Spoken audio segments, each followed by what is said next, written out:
अगर आप यूएस में ग्रीन कार्ड की लाइन में खड़े हैं, खासकर एम्प्लॉयमेंट बेस्ड कैटेगरी में, तो ये वीडियो आपके लिए बहुत ज्यादा काम का है, क्योंकि हाल ही में एक ऐसा रूल सामने आया है जो ऊपर से देखने में तो थोड़ा नेगेटिव लग सकता है, लेकिन इसके अंदर एक हिडन इम्पैक्ट है जो अगले कुछ सालों में ग्रीन कार्ड वेट करने वाले लोगों के लिए बड़ा डिफरेंस क्रिएट कर सकता है।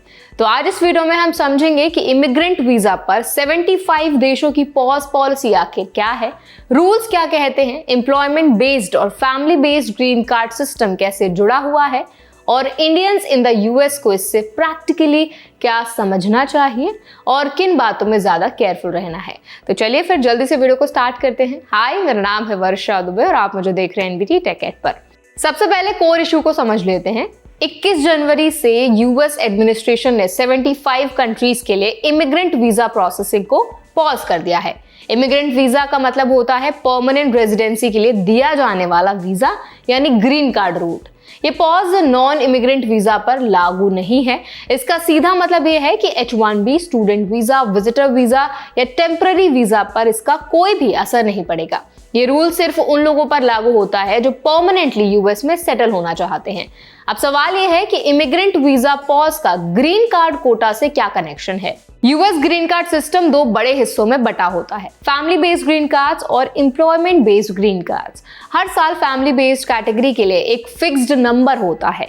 अगर किसी साल फैमिली बेस्ड ग्रीन कार्ड्स पूरे इस्तेमाल नहीं होते तो अगले साल वही unused numbers employment based category में ट्रांसफर हो जाते हैं। इसे स्पिल ओवर कहा जाता है। इमिग्रेशन एक्सपर्ट्स के मुताबिक अगर 75 कंट्रीज पर इमिग्रेंट वीजा बैन पूरे फिस्कल ईयर तक चलता है, यानी सितंबर 2026 तक, तो फैमिली बेस्ड कैटेगरी के काफी वीजाज अनयूज्ड रह सकते हैं। एक्सपर्ट्स का अनुमान है कि लगभग 50,000 green card employment based category में स्पिल ओवर हो सकते हैं, जो अगले साल यानी 2027 में अवेलेबल होंगे। यही इस पूरे बैन का एकमात्र पॉजिटिव टेक अवे माना जा रहा है। ये कोई पहली बार नहीं हो रहा। कोविड के टाइम भी जब कॉन्सुलेट्स बंद थे और फैमिली बेस्ड वीजा प्रोसेस नहीं हो पाए थे, तब एम्प्लॉयमेंट बेस्ड कैटेगरी को बड़ा स्पिल ओवर मिला था।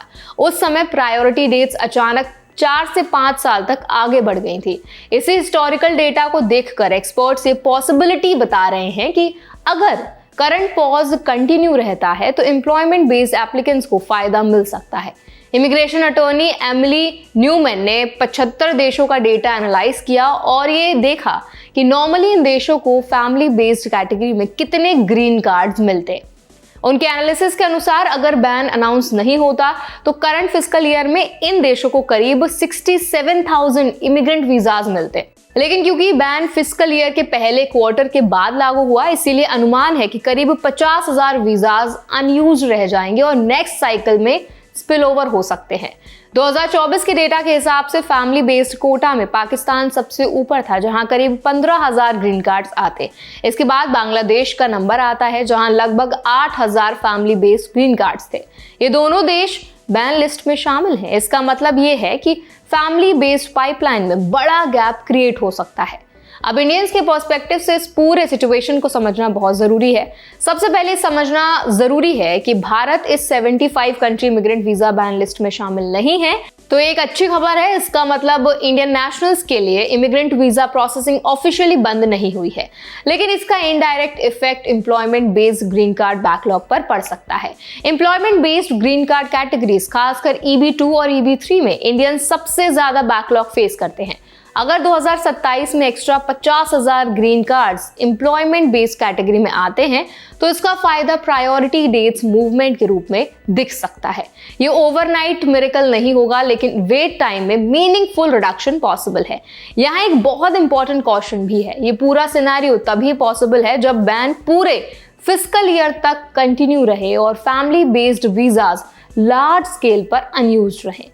अगर पॉलिसी बीच में चेंज होती है या रीअसेसमेंट के बाद बैन हट जाता है तो स्पिल ओवर नंबर्स भी कम हो सकते हैं।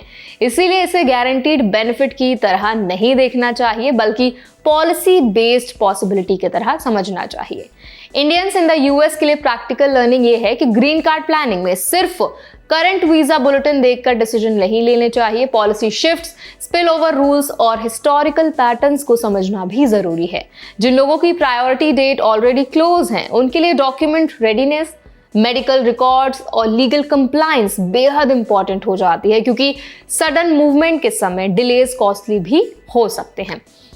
अब इसके बाद हम समझ लेते हैं एक और ज़रूरी बात, जो ये है कि बैन सिर्फ इमिग्रेंट वीज़ा पर है, नॉन इमिग्रेंट वीज़ा सेफ हैं। इसका मतलब है कि स्टूडेंट, H1B प्रोफेशनल्स और टेम्पररी वर्कर्स को पैनिक करने की कोई भी ज़रूरत नहीं है।